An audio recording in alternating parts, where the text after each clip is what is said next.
પુષ્કળ આભાર માનું છું. ડાયોસિસમાં જે સક્રિય મારી સેવાઓ હતી તે સમયોમાં કેટલીક વાર આ મંડળીમાં આવવાનો અવસર મળેલો અને એ રીતે પ્રભુની આ વાલી મંડળી સાથે સંગત કરવાનો અવસર મળેલો. પણ આ સમયે હું એક નિવૃત્ત પાળક તરીકે પારિવારિક પ્રસંગમાં આવ્યો અને પાળક સાહેબે મને જે તક આપી એના માટે હું રેવન્ડ ગણાજુ સાહેબનો ખાસ આભાર માનું છું. મંડળીનો પણ આ સમયે આ આમંત્રણ અને પ્રેમને માટે ખાસ આભાર માનું છું.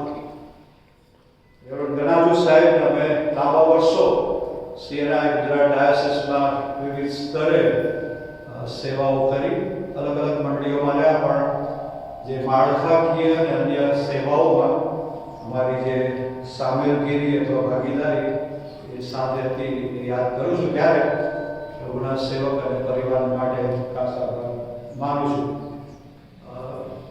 એક વાત ગણાજુ સાહેબ વિશે તમારી પાસે ઘણી વાત હશે, 6 વર્ષ થયા છે એટલે, પણ મારી પાસે એમની ઘણી બધી વાત છે. પણ એક વાત ઉત્તેજન માટે કહું કે તમે એમને જ્યાં બેસાડો ત્યાં બેસે, એટલે કોઈ પણ વ્યવસ્થામાં એમ ફીટ થાય છે. તમે મોટી મંડળી આપો, શહેરમાં આપો, ગ્રામ્યમાં આપો, કોઈ પણ કામ એને એમનો પરિવાર એ હસતા હોય હંમેશા રહે છે, કામ કરે છે. એ વાત મને હંમેશા, એમની બધી વાત ગમે છે, પણ એ વાત હંમેશા ગમે છે અને એ કદી વિવાદ કરતા નથી.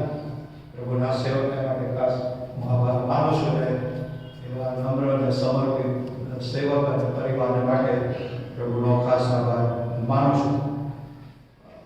એક બુક માર્ક પણ હું લાવ્યો છું અને એ અહીંયા મૂકીશ, તમે લઈ જશો, એની કોઈ કિંમત નથી, તમારા બાઇબલમાં રાખશો અને ખાસ પ્રાર્થના સહિત મેં તૈયાર કર્યું છે.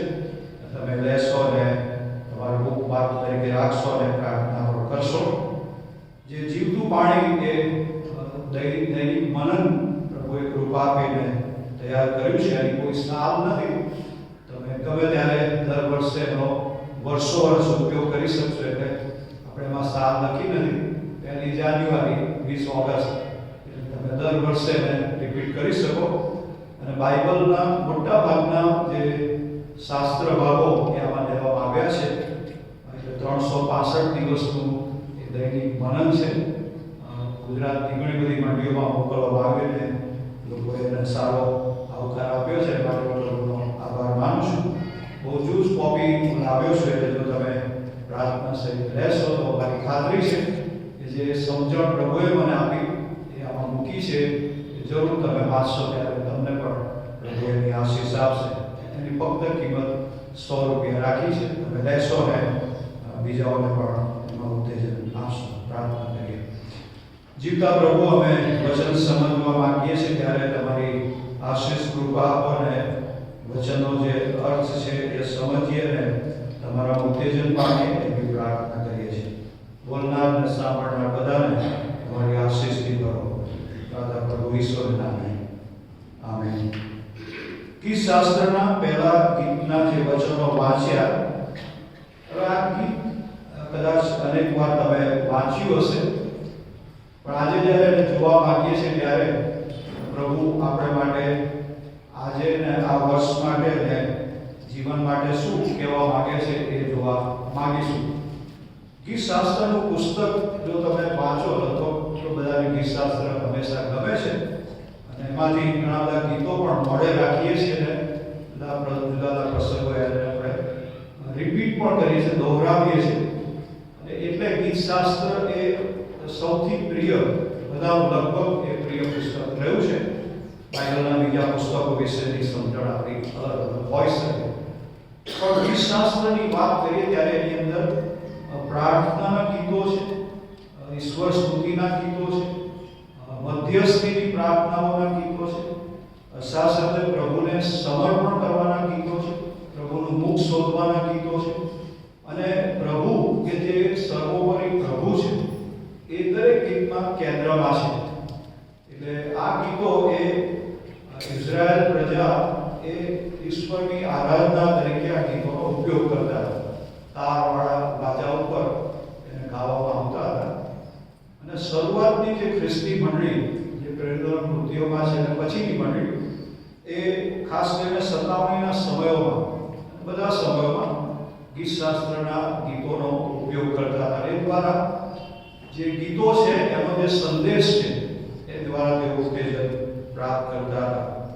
ઘણા બધા પ્રભુના સેવકોએ એ ગીતો લખ્યા છે, પણ 150 ગીતોમાંથી 73 ગીતો 73 એ દાઉદે લખ્યા છે. એટલે તમે સમજી શકો છો કે દાઉદને પ્રભુએ એ ગાવાનું અને વગાડવાનું અને રાજા તરીકે વહીવટ કરવાનું કેટલું બધું માન પ્રભુએ આપ્યું. જો ઘણી બધી વાત આપણે બહુ જાજી વિચારતા નથી, પણ ઘણા પાત્રો છે ને એના વિશે ઘણું કહી શકાય, પણ દાઉદ વિશે જ્યારે કહીએ ત્યારે એ ઘેટા બકરાની પાછળ ફરનાર એની પસંદગીની આપણને ખબર છે. બધા જ એના સાથે ભાઈઓ હતા એમને પ્રભુએ ના પસંદ કર્યા અને દૂર વગડામાં ઘેટા બકરા ચારો તો પ્રભુ કે બોલાવી લાવો, જે પ્રબોધકની વાત એને બોલાવી લાવો અને પ્રભુ એને પસંદ કરે. એટલી મોટી વાત નહીં. આપણું જે ધોરણ છે એ એક છે, આપણી જે સમજ છે એક છે, અને આપણી પસંદગી અને નાપસંદગી એના આપણા ચોક્કસ ધારા ધોરણો છે, નોર્મ્સ છે. પણ ઈશ્વરનું જે ધોરણ છે, જો એવું જ હોત તો દાઉદને કદી રાજા ના બનાવ્યો. પછી બીજા કાળોના 34 અને 35 અધ્યાયમાં યોશિયાની વાત છે. બહુ જ ખરાબ પરિસ્થિતિ છે ત્યારે એક 8 વર્ષના છોકરાને પ્રભુ રાજાના પદે બેસાડે. આપણી સમજમાં નથી આવતું. અને જ્યારે પ્રભુ ઈસુ ખ્રિસ્તે આખી રાત પ્રાર્થના કરીને બીજે દિવસે શિષ્યો પસંદ કર્યા, એમાં માછીમારો બધા છે. આપણને એ સમજાતું ઈશ્વર પિતાની ઈચ્છા શોધી અને ઈશ્વર પુત્રએ ઈશ્વર પિતાની ઈચ્છા શોધીને 12ને પસંદ કર્યા. એમાં એક પરસ્વાદિત હતા. એટલે દેવની જે ઈચ્છા છે ને એ દેવની ઈચ્છા છે, અને દેવનું જે ધોરણ છે એ દેવનું ધોરણ છે. આપણી પસંદગી એ આંખોની શરમ પર હોય અથવા આપણા મગજની જે સમજ શક્તિ છે પ્રમાણે. પણ આજે ગીતશાસ્ત્ર એકની વાત કરીએ ત્યારે હવે આ જે ગીત છે એમાં બે પ્રકારના લોકોની વાત કે બે પ્રકારના માર્ગોની વાત કરી છે. હવે પહેલી કલમમાં બહુ સ્પષ્ટ કહ્યું છે, જે માણસ જનરલ સેન્સમાં જે માણસ દુષ્ટોની સલાહ પ્રમાણે ચાલતો હોય, 3 પ્રકારની વાત: દુષ્ટો, પાપીઓ અને નિંદાઓ. સમજો આ એનો અર્થ શું થાય? પ્રભુ બીજા ગુણોની વાત કરી નથી, બીજા પણ ગંભીર છે, પણ જે માણસ દુષ્ટોની સલાહ પ્રમાણે, પછી પાપીઓના માર્ગમાં નિંદાઓ. એટલે પ્રભુની નજરમાં બધું પાપ છે, બધા ગુણો પાપના છે, પણ 3ને આઈડેન્ટિફાય કરે છે. બહુ સમજવાની. હવે એમાં એક નિંદાખોર પણ નથી છે. કેટલી ગંભીર વાત છે ને, આપણને બહુ સમજાતું નથી. અને આપણે સામાન્ય તેવું કહીએ છીએ કોઈની નિંદા કરે કે પ્રભુ માફ કરે. શા માટે માફ કરે? નહીં, નિંદા કરવી નહીં. એ દેવનું વચન છે, દેવનો આદેશ છે. અને કોઈના વિશે જૂઠી સાક્ષી પૂરવી નહીં, દેવનો આદેશ છે. અને અહીંયા બહુ સ્પષ્ટ છે, નિંદાખોરોની સાથે અને પાપીઓની સાથે અને દુષ્ટોની સાથે. મતલબ એ છે કે આ પ્રકારની વૃત્તિ અને પ્રવૃત્તિ વાળા એ પ્રભુના બાળકો છે.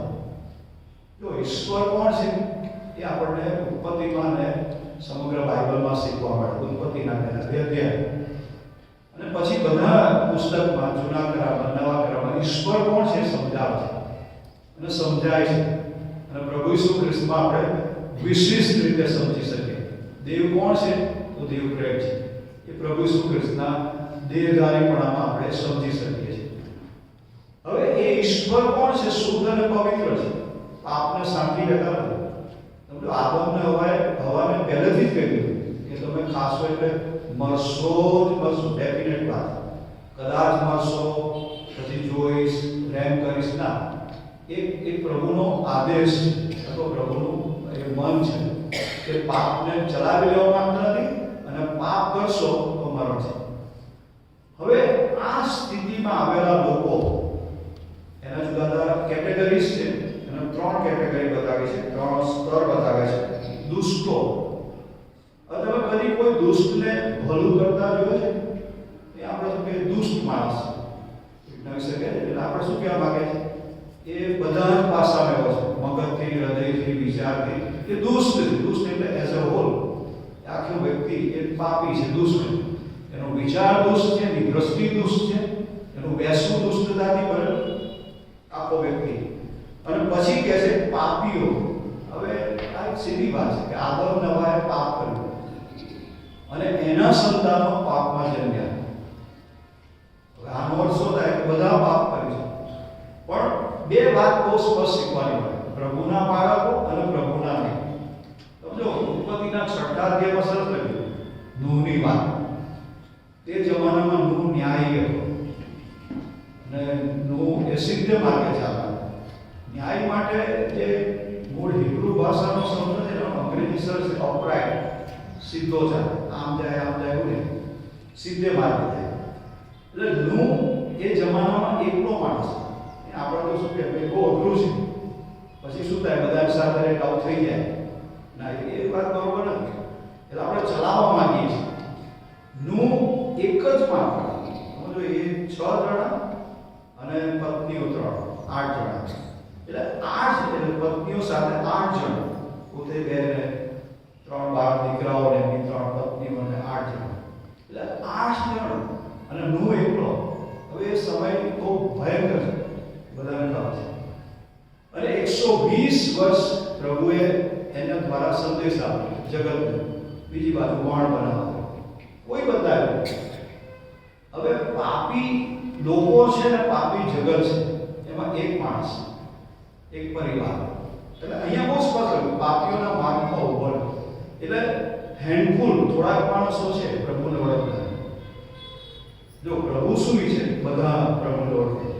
ફિલિપી 2:11 દરેક ઘૂંટણ નમશે અને દરેક જીભ કબૂલ કરશે. એનો અર્થ એ કે બધા નમ્યા નથી, પણ પ્રભુની ઈચ્છાથી બધા નમે અને બધા કબૂલ કરે. હવે આ સંદર્ભ એટલે પ્રભુનું કાર્ય અને પ્રભુનું નહીં એ સમાંતર થાય છે. જો સ્પષ્ટ હતું પાપીઓના માર્ગમાં જે ઊભો રહેતો નથી, નિંદાખોરોની સાથે બેસતો નથી, અને જે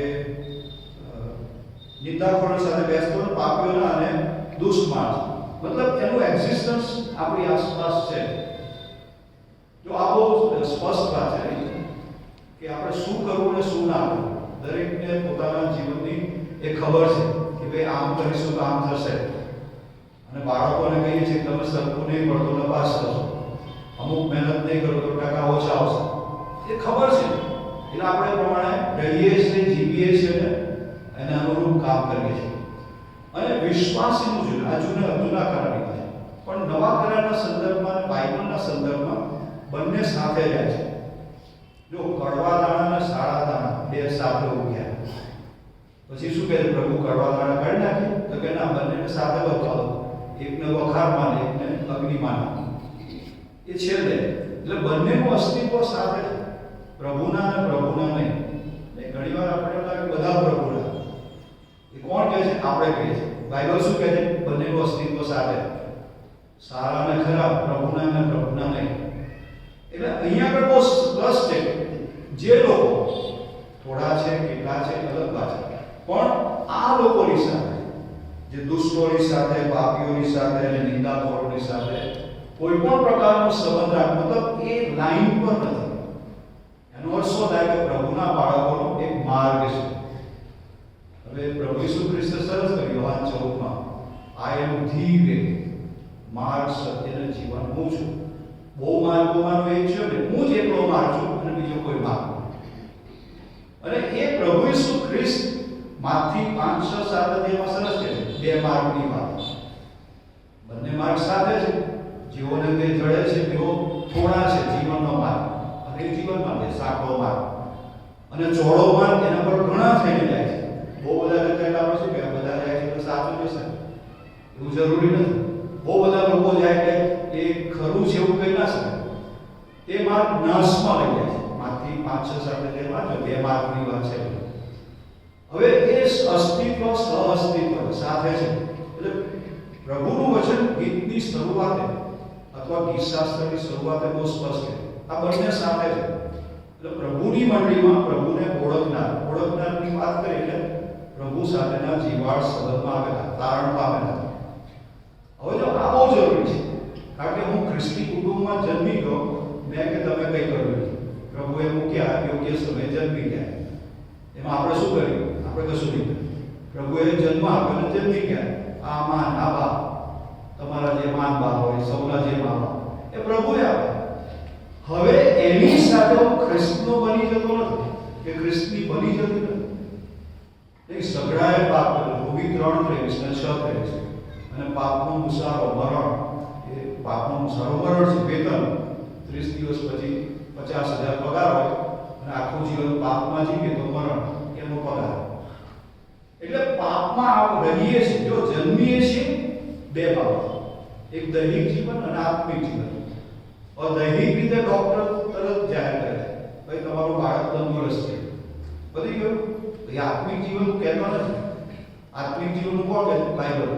અને બાઇબલ શું કહે છે? સગડાએ પાપ કર્યું. અને ગીતશાસ્ત્ર 51 સરસ કહે છે. દાઉદ જ્યારે બાદશાહ સાથે વ્યભિચાર કર્યો પછી પસ્તાવાનું કહે છે. ગીતશાસ્ત્ર 51 વાંચો કે અન્યાયપણામાં જન્મ્યું અને પાપમાં મારી માએ કર્યો. એટલે જે ફોર્મેશન થયું જન્મ પછી, એટલે આપણું જે ઘડતર થયું ને એ પાપી સ્વભાવ સાથે, પાપ સાથે ઘડતર. એટલે મા બાપ પાપમાં હતા અને એ વારસો મળે છે. એ ઘણા નથી કહેતા કે એના બાપા જેવો છે, એટલે આપણે ફિઝિકલ કહીએ છીએ, બરોબર, એના બાપા જેવો નહીં કહે, મા જેવો નહીં કહે.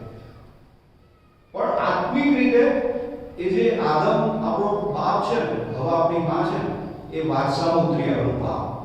આપણા મા બાપ સુધી આવ્યું અને આપણા બાપ. હવે જ્યાં સુધી પ્રભુ ઈસુ ખ્રિસ્તનો અંગત તારણા તરીકે સ્વીકાર કરતા નથી ત્યાં સુધી ખ્રિસ્તી હોઈ શકું દુનિયાની દ્રષ્ટિએ. નામ ખ્રિસ્તી મંડળીમાં નામ વગેરે વગેરે, પણ હું ખ્રિસ્તનો નથી. જો એના માટે મારે પસંદગી કરવાની. જેટલા તેના નામ પર વિશ્વાસ કર્યો તેટલાને એમના છોકરા થવાનો અધિકાર. યોહાન 1:12. મારા છોકરા મારા ઘરમાં રહે, તમારા છોકરા તમારા ઘરમાં રહે. કોઈના છોકરા આપણા ઘરમાં નથી અને આપણા છોકરા કોઈના ઘરમાં નથી. એક્ઝેક્ટલી હું પ્રભુનું બાળક નથી તો મને સ્વર્ગ નહીં મળે અને મને પ્રભુ એના ઘરમાં નહીં મળે. આ બહુ સીધી વાત. ખ્રિસ્તી બધા ખ્રિસ્તી સ્વર્ગમાં નહીં મળે. જો ઘણીવાર આ વાક્ય અઘરું લાગે છે, કોઈ એમ કહે આવું અઘરું, પણ બાઇબલનું વાક્ય. હું જન્મી ગયો ખ્રિસ્તી મંડળીમાં અને તેથી મારું મરણ થશે ત્યારે પણ તું સીધો સ્વર્ગમાં જઈશ. એ ભ્રમ છે અને દુર્મત છે. બાઇબલ એવું કહેતું નથી. પણ એ જે પસ્તાવો, હવે એમાં બહુ સ્પષ્ટ છે, એ સીધું જાય છે. દુષ્ટો અને જે બધું લખ્યું છે, જે પાપીઓ અને નિંદા કરો, એક વર્ગ છે. આ પ્રકારના બુદ્ધિવાળા લોકો છે. મતલબ એ પાપમાં જીવે છે અને પાપના એક ફળ છે, પાપનું એ કાર્ય છે. જો જેઓ પાપમાં છે ને, એ ઊંઘે છે પાપ સાથે અને જાગે છે પાપ સાથે અને રહે છે પાપ સાથે. અને જો તમે ઘણા બધાને જોજો તમને તરત ખ્યાલ આવી જશે, એમાં બોલવાથી, વિચારોથી એ ખ્યાલ આવશે કે પ્રભુનું બાળક છે અથવા પ્રભુનું નથી. આ બહુ સીધી વાત. ને આપણા લોકોને સર્ટિફિકેટ આપે બહુ સારા, બહુ સારા, એ વાત બહુ અગત્યની નથી. પણ પ્રભુ મને શું કહે છે એ બહુ સરસ છે. જ્યારે આપણું મરણ થાય ત્યારે પ્રભુ એને ઓળખનારાને શું કહે છે? શાબાશ, સારા અને વિશ્વાસ ઊંચા કર. બધાને નહીં કહે, પણ બધાને કેવું પ્રભુની ઈચ્છા છે. તું થોડામાં વિશ્વાસ માગવું પડે. જો આપણી પાસેથી પ્રભુ રાયના દાણા જેટલો વિશ્વાસ માંગે છે, થોડો વિશ્વાસ અને છેક સુધીનો વિશ્વાસ, જીવનના છેલ્લા શ્વાસ સુધી. એવું નહીં ભાઈ આ ચાલે, તે ચાલે, બધું ચાલે. એ ખ્રિસ્તી જીવન નથી. અને અહીંયા બહુ સ્પષ્ટ છે, આ ગુણ સ્વભાવવાળાની સાથે બેસતો નથી, તેને ધન્ય છે. શું થાય? હવે બધો માણસ છે, શું થાય એટલે એ બરોબર નથી. આપણે ચલાવવા માંગીએ છીએ, પણ બાઇબલ બહુ સ્પષ્ટ છે કે નથી. એમાં આજે દુષ્ટોની સલાહ, પાપીઓના માર્ગમાં ને નિંદાખોરોની સાથે નથી. એ ધન્ય છે. કેમ? તો એ પ્રભુના માર્ગ છે. અહીં નથી તો ક્યાં છે? અને અહીંયા છે તો ક્યાં નથી? જો આ બધું ચાલે છે ને, પછી ગીત પણ કહીએ, ભજન સંગ્રહના ગીત કહીએ, ઈશ્વર સ્તુતિ કરીએ, બધું કરીએ, દેવળમાં આવીએ, દાને આપીએ, બધા એ બહુ સારા. પણ જીવન કેવું છે પ્રભુ ઓળખે છે. જો કોઈ માણસની માંદગી કોણ કહેશે? ડોક્ટર કહેશે. જે જેવી માંદગી ને જે તેનો નિષ્ણાત એ પ્રમાણે ડોક્ટર કહેશે કે તમને આ છે, તકલીફ છે. તો મારા સંબંધી, મારા આત્મિક જીવન સંબંધી, મારી બધી બાબતો સંબંધી કોણ કહે છે? ઈશ્વર. અને કેવી રીતે કહે છે? વચન. અને કોણ શીખવે છે? પવિત્ર આત્મા. હવે એ તો આપણને બહુ ખબર જ નથી પડતી, અથવા એ વિશે આપણે સજાગ નથી. કયો સારો ડોક્ટર એમ, પછી આપણે કહીએ બહુ સારો, તમે તમારા આંખો બંધ કરીને સારવાર કરો, સારી વાત. પણ મારી આત્મિક સ્થિતિ દયાજનક છે, મેં પ્રભુને કદી જીવન સોંપ્યું નથી, એ વિશે મને કોણ શીખવે છે? પવિત્ર આત્મા વાત કરે છે કે મને પસ્તાવાની જરૂર છે. દેવનું વચન મને કહે છે કે મારે આ માર્ગ પર આવવાની જરૂર છે. અને પછી ના કરી, પેલો ડોક્ટર કે પછી ના કરે, શું થાય? પતી તમે માન્યા નહીં ને, બોલો આ કેસ હાથમાંથી ગયો. એ ઘણા લોકો કોઈ દવાને અનુસરે નહીં, ડોક્ટરને અનુસરે નહીં, તો શું થાય? મરો ત્યાં. માને જ નહીં તો શું થાય? એવી વાત આત્મિક જીવન છે. હું પ્રભુ મને વ્યક્તિગત બધાને શીખવે, બધાને કહે છે. પ્રભુ પક્ષપાતી નથી, પ્રભુ બધામાં રસ છે. જો ડોક્ટર તો જેની એની પાસે ફી આપે એનામાં રસ, એટલી ફી આપે એને સારવાર કરે. પ્રભુ બધાની સારવાર કરવા દે અને સમજાવે છે. બે માર્ગ છે, જીવનનો માર્ગ અને જીવનનો નહીં, અને સાંકડો માર્ગ અને ચોડો માર્ગ. અને એ બહુ સ્પષ્ટ છે કે જે એ પ્રમાણે બેસતો નથી, ચાલતો નથી, ઊભો રહેતો નથી, તેને ધન્ય છે. પણ એ શું કરે? જો આ કરતો નથી તો શું કરે? એ પહેલી કરવામાં છે. પણ યહોવાના નિયમ શાસ્ત્રથી તે હર્ષ પામે. સી આ એની ટેન્ડન્સી, એની પ્રકૃતિ છે. જો પ્રભુના બાળકોને પ્રભુના વચનની ભૂખ ઉત્પન્ન થાય. બાકી તમે સાહેબ જો વાંચો ને, અરે આજે પાદરી સાહેબ બહુ લાંબુ વાંચો બાઇબલ. દેવના વચનમાં કંટાળો હોય તો તમે દેવના વચન જો કોઈને સારી સલાહ આપો તો ઘણા કંટાળે. મતલબ શું છે? એને અસર કરે છે, એને ચોંટે છે, એટલે માણસ કંટાળે છે. એટલે શું કે આ માણસ સારો નથી. હવે અહીંયા બી બહુ સ્પષ્ટ છે. મને ન્યાયપણા સંબંધી નિયમશાસ્ત્ર સમજણ આપે છે. દેવ વચન વિશે મને દેવનું વચન શિક્ષણ આપે છે. હવે એનો અર્થ એ થાય કે મારે વચન તરફ આવવું પડે. કોણ આવશે? પ્રભુનું બાળક. જો રોજની જે મેડિસિન છે ને, રોજ કોઈ લેવી પડે, જેને જેવી દવાઓ. આત્મિક પોષણ છે, આત્મિક આહાર છે. સવારે આપણે બધા ચા નાસ્તો કરીને આવ્યા છે, પણ 12 વાગે સરસ થઈશું, કશું ખોટું નથી. આત્મિક જીવન માટે આજની સવાર એટલું પૂરતું નથી. એ સવાર કઈ થઈ, પણ મારો પર્સનલ પ્રભુ સાથે સંબંધ આજે ગાળ્યો. જો ભક્તિ સભા એક સામૂહિક ભજન છે, પણ મારી વ્યક્તિગત પ્રભુ સાથેની સંગત ને આ સૌથી મોટી વાત. જો સ્કૂલમાં છોકરો ભણે છે, પછી ટ્યુશનમાં ભણે છે, પછી ઘરે ભણે છે, કેટલું બધું કામ કરે છે. કેમ? અરે ભાઈ બહુ અગત્યનું છે. સાચી વાત. અને આત્મિક જીવન માટે હવે આજે આવી ગયા પછી આવતા રવિવાર ના હોય તો ચાલે. કોઈ કહે છે તમે બહુ હારા છો, અમારે એટલા બધા કામ હતા, બોલો મહિનો નીકળી ગયો, ધ્રોળ બંધ ના. હવે ઘરે વાંચતા ના હોય, ઘરે સંગત ના કરાય, એટલે આત્મિક રીતે મળતા જવા દઈએ. તમે 1-2 દિવસ ના ખાજો, શું થાય? પગ આમ થશે, અંધાર આવશે. આત્મિક જીવનમાં આવું છે. જો પ્રભુને ઓળખીએ છીએ તો આત્મિક ભૂખ ઉત્પન્ન થાય. અને પ્રભુને ઓળખતા નથી તો હોતી એ ચલતી. આવ્યા તોય શું, ના આવ્યા તોય શું, સાંભળ્યું તોય શું, કર્યું તોય શું, કઈ ફેર પડતો નથી. પણ કહે છે કે નિયમશાસ્ત્ર, યહોવાના નિયમશાસ્ત્ર, દેવના વચનથી, જૂનો કરાર છે એટલે નિયમશાસ્ત્ર, નવા કરારમાં પ્રભુ ઈસુ ખ્રિસ્તના શબ્દો, બાઇબલ છે હોલ, એનાથી તે હર્ષ પામે છે. જો અહીંયા બહુ સ્પષ્ટ છે, ઉપર લખ્યું છે કે ચાલતો નથી, બેસતો નથી, ઊભો રહેતો નથી, પણ યહોવાના નિયમથી, વચનથી હર્ષ પામે, ખુશી થાય. જો ભૂખ્યા માણસને ખાવા ન પડે, મોં પર નૂર આવી જાય, અરે આપણે કેવું ગજબની વાત ને. તમે 2 દિવસનો ભૂખ્યા ને ગમે ત્યાં ખુશ થઈ જાય. અને આત્મિક ભૂખ આ છે સાહેબ. જો તમને આત્મિક ભૂખ નથી લાગતી તો તમે આત્મિક મરેલા છે. જીવતા માણસ ખાય છે, મરેલા કદી ખાતા નથી. અને આત્મિક મરેલા ચાલીએ છે. જો ફરી કહ્યું, ખ્રિસ્તી મંડળીમાં નામ એ કોઈને સ્વર્ગ નહીં લે. મંડળી પ્રભુની ભક્તિનું આરાધનાનું કેન્દ્ર છે, જરૂર, પણ એ તારણને માટે આ ઉપયોગી નથી. મંડળી કોઈને સ્વર્ગમાં લઈ જતી નથી. પ્રભુ ઈસુ પાસે આવવું પડે, ઈશ્વર પાસે. કેમ? મેં પાપ ઈશ્વર સામે, મંડળી સામે કશું નથી. આપણા પાપ ક્યાં છે? ઈશ્વર સામે. આદમ નવાય કોની સામે પાપ કર્યું? ઈશ્વર સામે. અને આપણે કોની સામે કરીએ? ઈશ્વર સામે. જો બધા જ પાપ એ ઈશ્વર સામે છે, એટલે ક્યાં જવું પડે? નહીં આપણે કહીએ છે સોરી, છોકરાનો ઉભો રાખીને માની આગળ, બાપની આગળ માફી માં ફટકારી દો કે એને એનો ગુનો કર્યો. કેટલી સરસ સમજણ છે ઈશ્વર પાસે. જાણતા અજાણતા થયેલા પાપ, એ મને બહુ હસવું આવે. લોકોને જાણતા અજાણતા એમાં સરળ લાગે છે. આપણે બી સ્પેસિફિક. કહો ભાઈ અમે વ્યભિચાર કરીએ છીએ દ્રષ્ટિથી, અમે જૂઠું બોલીએ છીએ, અમે નિંદા કરીએ છીએ, અમે આ કરીએ છીએ, પેલું કરીએ. કહો. નથી કહેતા પણ એને ખબર છે, અને કહીએ છીએ ત્યારે આપણે એમાંથી મુક્ત થઈએ છીએ. એ ડોક્ટરને ને વકીલને બધું કહેવું પડે. એ આપણે બહુ સરસ માનીએ. અને જો ડોક્ટરથી છુપાવે, વકીલથી છુપાવે તો આપણો કેસ પકડી જાય. કેટલી સરસ સમજણ. પ્રભુને, પ્રભુ તને બધી ખબર છે, તને ખબર, પણ કબૂલ કરો એ આપણો બાપ છે. અને જ્યારે કબૂલ કરીએ છીએ તો માથી એ સરસ કર્યું. પ્રભુ ઈસુ એને મળે છે, પછી તારા ઘેર ઉતરવાનું. પછી શું કહે? પ્રભુ કશું બોલ્યા? એની હાજરી એ માથીને પસ્તાવા તરફ દોરે છે. અને મુદ્દાસર પસ્તાવા.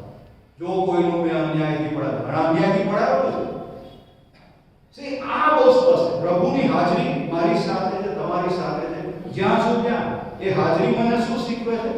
એ પ્રતિબિંબ, મારું ચિત્ર બતાવે છે. મારું બધું સ્કેનિંગ થાય છે. અને ત્યારે શું થાય છે? અહીં તકલીફ, અહીં તકલીફ, અહીં તકલીફ, બધે તકલીફ. એટલે આપણે બહુ સ્પષ્ટ છે. અને અહીંથી બધેથી મુક્ત થઈએ, રોગ મુક્ત થઈએ. એટલી સરસ વાત, મફતમાં. અને એ મુક્તિ કાયમની, અને એનો આશીર્વાદ કાયમની. અને એ બહુ સ્પષ્ટ છે કે નિયમશાસ્ત્રથી હર્ષ પામે છે. રાત દિવસ તે તેના નિયમશાસ્ત્રનું મનન કરે. તો પેલી ઉપલી મેળી જેવું ને એ બ્રેકફાસ્ટ છે. તમે બ્રેકફાસ્ટ के દિવસ होतो હશે તબિયતથી ખાઓ. हम कमाते क्यों है? पति कमाते क्यों है? खाने के लिए. साची बात. तो आत्मिक ખોરાક જો શરીરથી તંદુરસ્ત છે અને આત્મિક રીતે અમને બહુ સમજણ પડે નહીં. કોણે રોક્યા તમને? કોણે ના પાડી? અને ઘણીવાર કોઈ વાત કરે એટલે શું કે આપણે કઈ બાઇબલ કોલેજમાં ગયા, એ ડાયલોગ ઘણા હોય છે. બાઇબલ કોલેજ કે પ્રભુના ચરણોમાં બાઇબલ કોલેજ. અહીં બહુ સ્પષ્ટ લખ્યું છે કે તે તેના નિયમ રાત દિવસ તેનું મનન કરે. એટલે સતત, એનો અર્થ એવો નથી નોકરીના, હાલતા ચાલતા બેસતા, રસ્તે ચાલતા, પ્રભુ વિશે, પ્રભુના કામ વિશે રાત દિવસનો અર્થ શું થાય? કે હું જીવું, ચાલતા બેસતા દેવના વચનો મારી સાથે વાત કરે. સ્પેશિયલ ટાઈમ કાઢું એમાં તો કરે, પણ હું જ્યાં છું ત્યાં એ વિશે વિચારું, દેવ વિશે, દેવના કાર્ય વિશે, મારા વિશે, લોકો વિશે. પ્રભુ શું કહે? પ્રભુ બોલે છે. જો તમે પ્રભુ સાથે સળંગ સંબંધમાં ચાલશો, વચનની નહીં, તો તમારી સાથે દેવ સળંગ, તમે રસ્તામાં, વાહન પર હશો, તમે ત્યાં વચન તમને પ્રભુ યાદ અપાવશે. અને એ રીતે તમારી સાથે વાત કરે. તમે એ દ્વારા એને મનન કરશો, પ્રભુ શું કહે છે. રાત દિવસ એટલે ડે એન્ડ નાઇટ. રાત જો પુનર્નિયમના 6ઠ્ઠા અધ્યાયમાં સરસ લખ્યું, ઇઝરાયલ પ્રજા, હે ઇઝરાયલ સાંભળ, ઇઝરાયલ આખી પ્રજા, તું તારા છોકરાઓને રસ્તે ચાલતો હોય એટલે એક્સિડન્ટ થઈ જાય. જો આપણી પાસે જીભ તંદુરસ્ત તો ઉત્તર જાય. રસ્તે ચાલતા આને જોવાનું શું જોવાનું? રસ્તે ચાલતા બેસતા, ઉઠતા, સૂતા, તું તે વિશે વાત.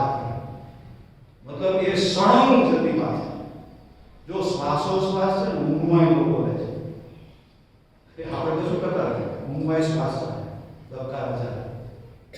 એ ખ્રિસ્તી જીવનનો ધબકારો છે, ખ્રિસ્તી જીવનનો આહાર છે. પ્રભુ સાથેના સંબંધની એ નિશાની છે. પ્રભુના બાળકોનું ચિત્ર છે કે એને ઝંખે છે. કારણ કે મને સતત આત્મિક જીવનની, આત્મિક બાબતોની ભૂખ છે. કારણ કે શેતાન ઊંધા ચાલુ છે, એટલે સતત મને એનું પ્રોટેક્શનની જરૂર. તમે જો શેતાન એ સતત કાર્યશીલ છે. તમે પ્રભુ સાથે નથી ચાલતા તો પાડી દેશે. હું એક વાત હંમેશા કહું કે પ્રભુનું કાર્ય છે ને શેતાનનું સમાંતર છે. અને શેતાન છે ને દેવળમાં આવે છે. કોઈ કે સારી વાત કરવાની છે, જી હા સાચી વાત, અંડરલાઈન કરો. એદનવાડીમાં પવિત્ર જગ્યા, પ્રભુની વ્યવસ્થા ત્યાં કરો. અને અયુબના પહેલા અધ્યાયમાં છો, પ્રભુ પૂછે છે તું ક્યાં દેવના? આમ તેમ સર્વત્ર. બધે છે. એ સ્વર્ગમાં નહીં,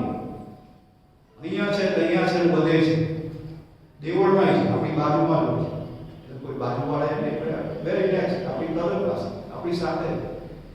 સમજો આપણે ગીતો ગાય ને એમાં વાંધો નથી, આપણે પ્રાર્થનામાં આંખો બંધ કરીને એમાં વાંધો નથી, આપણે બીજું કશું કરીએ ને એમાં વાંધો, પણ જેવું સમર્પણ કરશો એટલે ચૂંટલો પડશે. કેમ?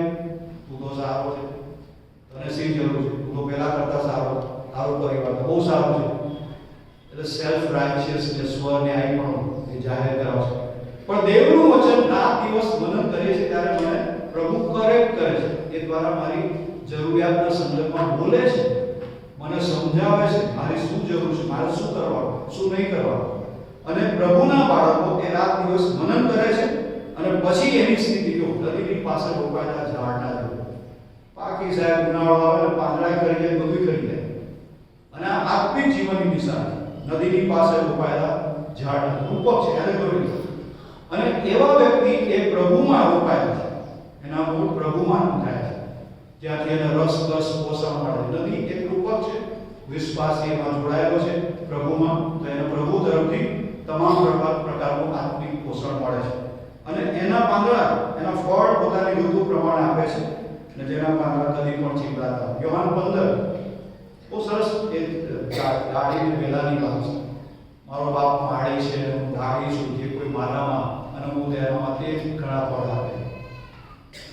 આજે ફળ માટે આ બધી જે નર્સરી બધી હું વાતો કરે, આ નાખો એટલે તમારું ફળ સારા છે, એ સમજણ છે આપણે કરીએ છીએ નહીં. પણ આત્મિક જીવનમાં ફળ ક્યાં? તમે આંબાની ડાળી મૂકી રાખો ને કહો કે આ ઉનાળામાં મોટી મોટી કેસર કેરી થશે, એટલે બધા કહે છે આવું ગયું, ચટકી જાય.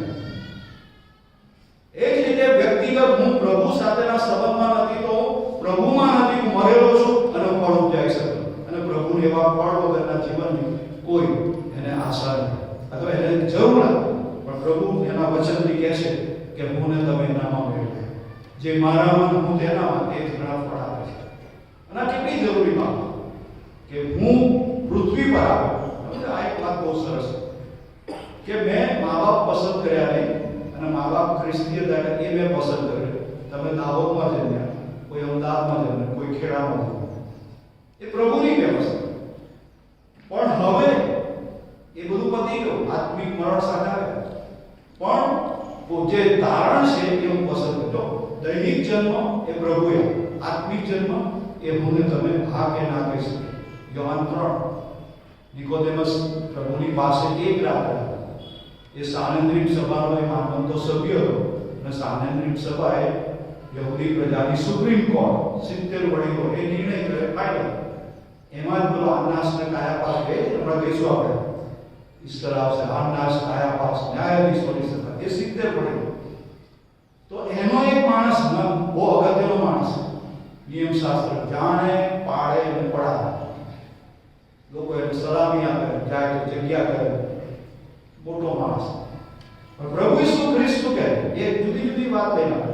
તો પ્રભુને છેતરી શકતા, અને પ્રભુની પાસે કોઈ આવે છે ને એને અંદર શું છે એને ખબર. તો આપણે કોઈ પૂછ્યો કે આ માણસ શું લઈ ગયો, હવે આપણને શી ખબર? આમ તો સારો લાગતો, જો બહારથી બધાને આપણે સારા લાગીએ, પણ અંદર શું છે એ દાઉદનું હૃદય એ પ્રભુ જોયા કરે છે. પ્રભુ કહે છે ને માણસના હૃદય, દાઉદ પ્રભુ છે કે માણસના હૃદયને ઓળખે છે. દાઉદના હૃદયને ઓળખ્યો અને દાઉદ ઈશ્વરનો મનગમતો માણસ. અને એ જ રીતે પ્રભુ મને તમને ઓળખે છે, અને હું એનામાં છીએ કે નથી એ પ્રભુ ઓળખે છે. અને એ માટે કલમ રૂપે બેઠો, જો એનામાં તો છીએ નહીં આપણે. પ્રભુ છે, અને પ્રભુ પિતા છે, પ્રભુ પુત્ર છે, વેલો ડાળી બધું જ છે, પિતા છે, બધું જ છે. આપણે આપણે પડેલા છે ખ્રિસ્તી જીવનમાં છે એવું કહીએ છીએ, પણ સાચા અર્થમાં ખ્રિસ્તી જીવનમાં નથી. એટલે પ્રભુને માળી જે પિતા છે, યોહાન 15 એને સમર્પણ કરીને કહેવાની જરૂર. એટલે શું કરશે? ડ્રાફ્ટિંગ કરશે, કલમી આપો. સમજાય છે? એટલે આપણને એનામાં મેળવશે, એનામાં નથી પણ મેળવશે. એટલે એનો રસ આપણામાં આવશે, એનું પોષણ આપણામાં આવશે. અને એ જે ગુણ ધરાવે છે પ્રભુ, એ ફળ આવશે. કયું ફળ? ગલાતી 5:22 પવિત્ર આત્માનું ફળ. જો ઘણા લોકો ભૂલ ખાય, પવિત્ર આત્માના ફળો કે ના, એક ફળ નવું ટેસ્ટ. પવિત્ર આત્માનું ફળ છે એક વચન અને એના ટેસ્ટ પ્રેમ આનંદ શાંતિ સહનશીલતા વગેરે એ આવશે. એકવાર ક્યાંથી આવશે? અરે ભાઈ આપણે તો નબળા, આપણામાં તો પ્રેમ ના રહે, સહનશીલતા ના રહે, માણસ છીએ નહીં. બોલો ડાયલોગ એવો ખતરનાક બોલીએ છે. એનો અર્થ શું થાય કે આપણે ડાળીને વેલાનો જે સંબંધ છે એમાં નથી. એટલે આપણે પાપમાં છીએ, શૈતાનના મૂળો ધરાવીએ છીએ, ઈર્ષા, દેખાય વગેરે બધું છે. પણ પ્રભુમાં આવીએ છીએ ત્યારે એ મેળવે છે ત્યારે એના ગુણો, એના આશીર્વાદો, એની આશીષ એ આપણામાં એ પ્રત્યારોપણ, નિરૂપણ થાય છે. અને પરિણામ શું આવે છે? તમે ઘણા ફળ આપો, એમાં મારા બાપને મહિમા આવે. જો સુસ્ત જીવન એ પ્રભુનું નથી, પ્રભુને એવા જીવનની કોઈ અસર. પેલો એક તાલંત વાળાની ખબર તમને, 5 ને 2, 5 બીજા કમાયો, બીજા 2 કમાયો, અને એક વાળાને શું કીધું? એનું લઈ ગયું. પ્રભુ છે અને આપણે કોઈ દલીલ નહીં કરી અને એની પર આપણું કોઈ નહીં, આપણે એક્સપર્ટ કોમેન્ટ્રી આપી. બોલો પ્રભુએ આવું ના કરવું જોઈએ, મારું તો એવું લાગવું, આ મારું માનવાનું. પણ તમને પૂછ્યું કોણે? એ પ્રભુ છે. પ્રભુ કહે છે એટલું જ કરો. જો ઘણા લોકોને છે ને એકબીજાને સલાહ આપવાની બહુ તૈયારી હોય છે, ઉત્સાહ હોય છે, અને પ્રભુને બોલો પ્રભુએ આવું ના કરવું જોઈએ. કોને? પ્રભુ. એટલે તમે પ્રભુમાં નથી. અને શૈતાન પ્રભુની સામે એના જે લોક છે શૈતાનને પ્રભુને પ્રશ્ન કરે એ કદી નહીં કરવાનો. પ્રભુએ શું કર્યું? પવિત્ર આત્માને પુરવણી સમર્પણ કરીને સોંપીએ ત્યારે પવિત્ર આત્મા શીખવશે પ્રભુએ કેમ એમ કર્યું. અને અહીંયા તો બહુ સ્પષ્ટ છે કે એ ફળ આપો ઋતુ પ્રમાણે અને વાદળા બધું ચીવડાતા નથી. જે કંઈ તે કરે છે તે સફળ થાય. ખલાસ. દાનિયેલનો દાખલો લો. દાનિયેલ, શાદ્રાક, મેશાક, અબેદnego. દાનિયેલનું પુસ્તકમાં એણે શું કર્યું? ફરમાન પર સહી થઈ ગઈ છે, પ્રાર્થના કરે છે, બરોબર છે, બારી બારણા બંધ કરીને કહ્યું તો શું આપણે કહેવાય? બોલો યાર દાનિયેલ એવું નતું કરવા જેવું ને, સહી થઈ ગઈ તો બંધ કરીને કરવી હતી ને, પ્રાર્થના તો થતી હતી. ઓ સાહેબ બંધ કરીને કરે તો ભૂલી ગયો છે. સમજાય તમને? એમાં દેવની સાથેનો જે કરાર છે, ફૂલની બારી સાથેનો, યરુશલેમ વળી, એટલે પેલા રાજા થી ગયો, પ્રાર્થના કરે તો ઠીક સાથે. શૈતાનનું મહત્વ છે, રાજાનું મહત્વ વધી જાય છે. ના, એ નહીં ચાલે. જેને જે કરો એ કહે છે રાજા નહીં બચાવે તો પણ આપણે જાણવું જોઈએ. બોલો કેટલો આમ કોન્ફિડન્સ. ગુલામીમાં છે ઇઝરાયલ પ્રજા, બાબેલની ગુલામીમાં છે, 70 વર્ષની ગુલામીમાં. તો સાહેબ સત્તા આગળ સાણપણ નકામી. બોલો એક ટ્રેડમાર્ક આપણે બોલે. બોલો શું થાય? સત્તા આગળ સાણપણ નકામી. તો દાનિયેલને જુઓ, આજે દાનિયેલ જેવું ના થાય. પાછા લોકો બોલે છે કેમ ના થાય? દાનિયેલનો પ્રભુ મરી ગયો છે? ના, આપણે મરેલા છે. તો દાનિયેલ ઉભો રહ્યો છે લાંબી વાત, અગ્નિની ભઠ્ઠીની વાત, 7 ગણી ગરમ અને સિંહોના બીરની વાત. પછી શું કર્યું? સારાંશ એ છે કે દાનિયેલના દીવથી સર્વોએ દીવું એ રાજાએ જાય. એક માણસ પ્રભુની સાથેના સંબંધમાં ઉભો રહે છે, કોઈ એને કશું કરી શકતું નથી. એક માણસનું જીવન એ આખા દેશને બદલે છે. સાહેબ કશું જ અસર નહીં. આપણે તો શું કહે નહીં નહીં નહીં બને. અત્યારે તો આ પેલી સરકાર છે, બધું જાતનું બોલે છે. ભાઈ સરકાર કેવો હોય? તમારી સરકાર પ્રભુ છે, રાજાઓનો રાજા અને પ્રભુઓનો પ્રભુ, સર્વસત્તાધીશ પ્રભુ, આકાશોના આકાશોમાં બિરાજનાર પ્રભુ. જૂના કરારમાં સરસ વાત. જ્યારે ઇઝરાયલ પ્રજા ને બીજા દેશ બીજા લોકો હતા ત્યારે બીજી પ્રજા શું કહે? એમના વતી એમનો દેવ લડે છે. સાહેબ ક્યાં છે વિચાર? ક્યાં છે આપણો વિશ્વાસ? હવે એ તો જૂના કરારના લોકો હતા. ના, જૂના કરારનો પ્રભુ પ્રભુ ઈસુ ખ્રિસ્તમાં આપણો પ્રભુ છે, સૌનો પ્રભુ છે. હું બદલાયો, તમે બદલાય, પ્રભુ દેવ છે. એનું સામર્થ્ય તો આજે જ છે. અને બહુ સ્પષ્ટ છે કે કદી ચીમડા જે કંઈ કરે છે તે સફળ થાય. પછી દુષ્ટોની વાત 3 કલમમાં સંક્ષિપ્તમાં કહીને પૂરું કરે. પણ દુષ્ટો એવા નથી. સી એની વેલ્યુ જો દુષ્ટો એટલે પ્રભુને નહીં ઓળખે. જો બહુ વર્ણન કરી લો, દુષ્ટ અને પાપીને નિંદા કરો, એ પ્રભુના નહીં, એ શૈતાનના બાળકોના અવગુણો છે. શૈતાનના ગુણો કયા છે? ચોરી કરવાનો, મારી નાખવાનો મતલબ સિવાય આવતો, એ શૈતાનનું લક્ષણ. એટલે એના સંતાનો, એના અનુયાયીઓ, એનામાં આ ગુણો છે. જે 4, 5 અને 6 કલમમાં છે. દુષ્ટો પવનથી ઉડતા પોત, એમની સ્થિતિ કઈ છે? નો વેલ્યુ, ભવનથી ઉડી જાય. પછી શું છે? ન્યાયસન આગળ દુષ્ટો ટકશે નહીં. ખલાસ. જો આ એક વાત બહુ સાચી છે. આપણે બધા કુટુંબ સાથે રહીએ છીએ, પણ મરણ થાય છે ને તેમાંથી કોઈ એકને પ્રભુ નહીં રહે, બાકી બધા રહે છે. એટલે એકલા આવ્યા, કુટુંબ આવ્યું, જવાનું એકલા. 70, 80 વર્ષ, 60 વર્ષ જે આવ્યા એનો હિસાબ મારે જ આપવો. મારા બધા વર્ષોનો, મારા જીવનનો મેં જે કર્યું, મેં બીજાઓની સાથે જે કર્યું, પ્રભુને માટે જીવ્યો, નહીં જીવ્યો, પ્રભુના લોકને માટે જે કંઈ કર્યું, નહીં કર્યું, બધું જ પ્રભુને કર્યું. જો પ્રભુને છે ને કંઈ સમજાવવાની જરૂર નથી. આજે વસ્તી છે, જૂનો સેન્સસ પ્રમાણે 8 અબજ લોકો દુનિયામાં છે. આ બધા યુદ્ધો થાય છે એમાં થોડા ઘણા મરી જાય, પણ એ જૂના સેન્સસ પ્રમાણે, વસ્તી ગણતરી પ્રમાણે 8 અબજ લોકો, 8 અબજની બધી ખબર પ્રભુને છે. આપણે આપણા છોકરાઓની આજે શું કરે બધા, એ જે બોલે માની એમ એ ખોટું કરે તો આપણે નહીં ખબર, કારણ કે આપણે નોકરી પર છે, છોકરાઓ છે, પેલા છે, નથી ખબર આપણે. હવે અમને તો શું ખબર પડે, આખો દાડો આમ છે તેમ, પણ પ્રભુને બધી ખબર છે. મારી બધી ખબર છે, તમારી બધી ખબર છે, બધાની બધી ખબર છે. એટલે કહે છે ન્યાયસનની આગળ દુષ્ટો ટકશે નહીં. કારણ કે ન્યાયસન પ્રભુનું છે. પ્રભુ શુદ્ધ ને પવિત્ર છે, જીવનનો પ્રભુ છે, અને આખી જિંદગી પ્રભુને ઓળખ્યા નથી. શૈતાનના એજન્ટો તરીકે રહ્યા. શૈતાનને ભજનારા એ શૈતાનના એજન્ટો છે. એજન્ટો છે શું કરે છે? પાપ સંબંધી, ગુંડાઈ સંબંધી, મરણ સંબંધી એનો પ્રચાર કર્યા કરે. કારણ કે શૈતાન પ્રભુનો વિરોધી છે. એટલે એના જે બધા પ્યાદાઓ છે, પ્રભુને નહીં ઓળખતા એના પ્યાદાઓ, એ જે કેમ ના છે, જે કેમ કરે, અને પ્રભુ સામે ઉતારીને શું થાય? અને બહારના ઘરમાં ફેંકી દે. પ્રભુ ત્યાં દયાની અરજી નથી. કૃપાનો સમય એ છે, પછી એકવાર જીવન ને મરણ, પછી ન્યાય. અસેરી વાત. અને લખ્યું છે કે એ ન્યાય સભામાં ઉભા રહી શકશે નહીં. અને 6ઠી કલમ 2 વાત કરી કે ન્યાયનો માર્ગ જાણે છે, અને કયું બીજું લખ્યું દુષ્ટોનો માર્ગનો નાશ છે. પ્રભુને બધા માર્ગની ખબર છે. ચોડો માર્ગ, સાંકડો માર્ગ, જીવનનો માર્ગ અને જીવનનો નહીં. શૈતાનના અને શૈતાનના નહીં. પ્રભુને બધી જ ખબર. પણ પ્રભુ કૃપા 2024માં આવ્યા. કોઈને 60 વર્ષ થયા, કોઈને 70 થયા, કોઈને 80 થયા, કોઈને 50 થયા, કોઈને 20 થયા.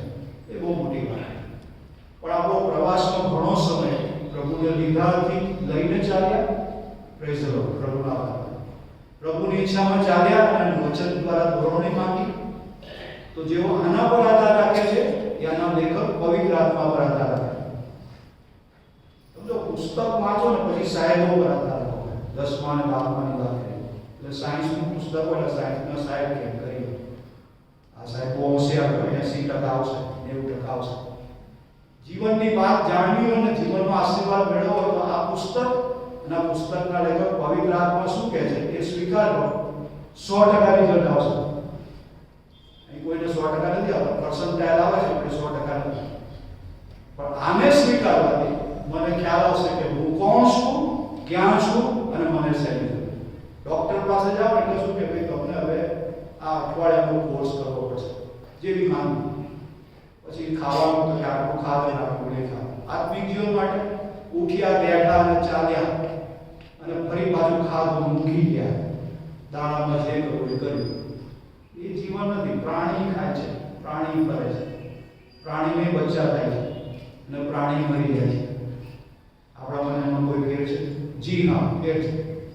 એને આત્મા આપણને પ્રભુ આશીષ આપે, કૃપા આપે. જો પ્રભુને ઓળખો છો તો પ્રેઝ ધ લોર્ડ ને હાલેલુયા ચાલુ રહેજો. પ્રભુની દોરવણી માંગજો. ડે એન્ડ નાઇટ તમે રાત્રે 2 વાગે પ્રાર્થના કરશો ને સાંભળે. ઘણી ચિંતાઓ થાય છે, રાત્રે 2 વાગે તમે પ્રાર્થનામાં બેસો ને એ સાંભળે. બીજું કોઈ નહીં સાંભળે. એની પાસે ઉકેલ છે. વચન લેશો, વચનથી વાત કરશે અને વચનનો પ્રભુ સમજાવશે. મારી કેપેસિટી નથી, તમારી કેપેસિટી નથી, પણ પ્રભુ સમજાવશે. અને જો એમ ચાલીએ છીએ, વર્ષ હવે પૂરું થાય, જીવન જોતા જોતા જાય, એ ઉપરથી લઈએ વર્ષ નવામાં સત્તીશું, દર વર્ષે કાંઈ એનો અર્થ નહીં રહે. પણ પ્રભુ કૃપા આપે, પ્રભુ આશીષ આપે કે આપણે બધા જ અહીંયા છીએ, બધા જ સમય સમય પ્રભુ તેડાવે સ્વર્ગમાં હોય. આપણો પરિવાર હોય, આપણા સ્નેહીજનો હોય, દાહોદના બધા જ હોય, અને એક વાત બહુ અગત્યની, એમાં નાતાલ આવે ને બધી મંડળી માંડવા વાતો પડે આવશે ને બધા બહાર લઈને કેટલી કરોડની બહાર લઈને આવનારા બધા પ્રભુને ઓળખતા નથી, અને 12 મહિને એકવાર આવનારા તહેવાર માટે અને ખ્રિસ્તી ધર્મ એમાં કોઈ તહેવાર નથી. એ લાંબો વિષય છે, ક્યારેક તક મળશે તો હું કહીશ તમને. પણ પ્રભુએ કોઈ તહેવાર ધર્મ સ્થાપેલો, પણ તેઓને જીવન મળે અને પુષ્કળ મળે. પુષ્કળ શબ્દ નામ છે, પણ હંમેશનું જીવન મળે. એટલે પ્રભુ ઇન્ફિનાઇટ આવાજથી અનંતકાળના આજે છે અને અનંતકાળના પ્રભુ રહેશે. વિશ્વાસ કરે છે એનું 80, 60, 70 વર્ષે જીવન પૂરું થશે, પણ અનંતકાળ માટે પ્રભુ સાથે જોડાશે. પ્રભુએ આપણને એના માટે તેડ્યા છે. પ્રભુ આશીષ અને કૃપા આપે. ફરીથી આ તકને માટે હું બાળક સાહેબનો આપ સર્વનો આભાર માનું છું. પ્રભુ આપ સર્વને આશીષ આપે.